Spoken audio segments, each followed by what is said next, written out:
చూడండి, ఇక్కడ యేసుప్రభు వెళ్తున్నాడు ఆ ఊరిలోనికి. ఆ గవుని యుద్ధకు వెళ్ళేసరికి ఒక విషాదమైన పరిస్థితి కనబడుతూ ఉంటే ఆమెతో అనేకులు ఉన్నారట. ఆమె విధవరాలు, ఆమెకు ఒక్కడే కుమారుడు. ఆ కుమారుడు చనిపోయాడని ఏడుస్తూ ఉన్నదట. యేసుప్రభు ఏం చేశాడు? ఆమెను చూసి కనికరపడ్డాడట. ఆమె చెప్పండి, ఈరోజు నిన్ను చూసి ప్రభు కనికరపడబోతున్నాడు. నీ పరిస్థితిని చూసి ప్రభు కనికరపడి ఉన్నాడు. నీ స్థితిని మార్చడానికి మృతమైపోయిన ప్రతి పరిస్థితిని కూడా ఆయనే సజీవముగా మార్చి నీకు ఇవ్వబోతున్నాడు. ఆ యొక్క విధవరాలు కట్ట ఆ పాడెను ముట్టి లెమ్మని ఆ చిన్నవాడితో చెప్పగా వాడు లేచి మాట్లాడసాగాడట. ఏ పరిస్థితి నీకు ఇబ్బందికరముగా ఉన్నదో, ఏది ఇక నేను చెయ్యలేను, ఏంటి పరిస్థితి అనుకుంటున్నావో, ఈరోజు ప్రభు అంటున్నాడు, ఏడవవద్దు. ఏడుస్తున్నారా? ఏదైనా పరిస్థితిలో దుఃఖిస్తున్నారా? అయ్యో ఇది ఇంకా జరగట్లేదు ఏంటి అనుకుంటున్నారా? ప్రభు మాట్లాడుతున్నాడు, ఏడవవద్దు.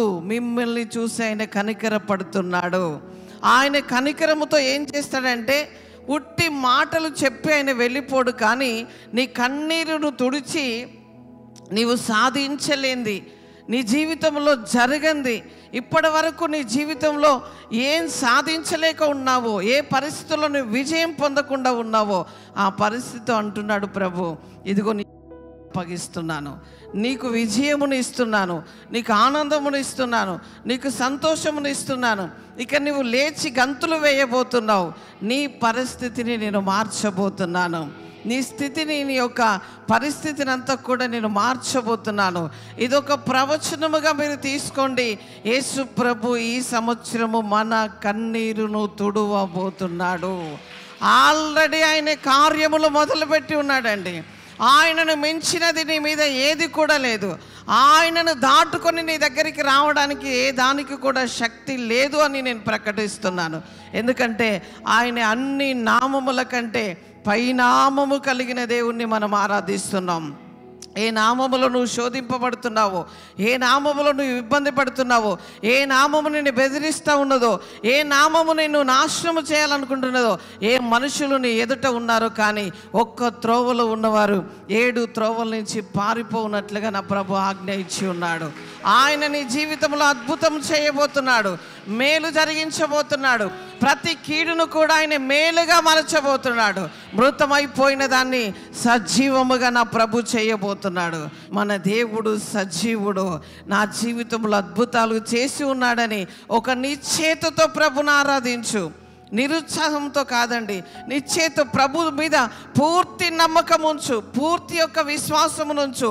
నీ హృదయం అంతా కూడా ఆయన కొరకు సిద్ధపరిచి, పాపాత్మురాలైన స్త్రీ అట వచ్చి ఆమె హృదయమును, అంటే ఆమె అత్తరు బుడ్డిని తీసుకొని వచ్చి ప్రభు యొక్క పాదాల దగ్గర పగలగొట్టి ఆయన యొక్క పాదములకు అత్తరు పూసి ఆమె తల వెంట్రుకలతో ఆయన తుడిచి కన్నీటితో ఆయన పాదములు కడిగినట్లుగా, దేవుని బిడ్డలారా, ఈరోజు మనము దేవుని పాదములు మన కన్నీటితో కడగాలి. ఆయన నీ జీవితంలో అద్భుతం చేసి ఉన్నాడు. ఆల్రెడీ నమ్మండి, ఆయనే మహత్కార్యములను చేసి ఉన్నాడు. ఎలా కనికరపడ్డాడండి? ఎవరైనా ఆమెతో చాలామంది ఉన్నారు కదా, చాలామంది ఆమెతో ఉన్నారు. ఆమె ఏడుస్తూ ఉంటే అయ్యో ఈమె పరిస్థితి ఏంటి అని ఆమెతో కలిసి అనేకులు ఏడుస్తున్నారు, కానీ ఆమెకు సహాయము చేయలేని స్థితిలో ఉన్నారు.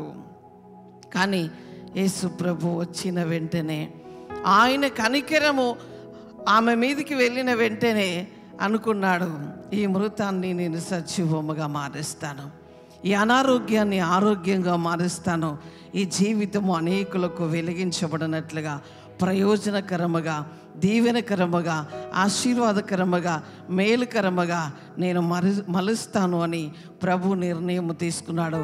ఆ క్షణములో అద్భుతము జరిగిపోయింది. ఆ క్షణములో అద్భుతం జరిగిపోయింది. ఆయన ప్రతి ఉదయము సాయంత్రము నీ పైన జాలి పడతాడు. జాలి పడినప్పుడెల్లా అద్భుతం జరుగుతుందండి. ఇశ్రాయేలు ప్రజలు ఉదయము చూశారు అద్భుతం, సాయంత్రము చూశారు.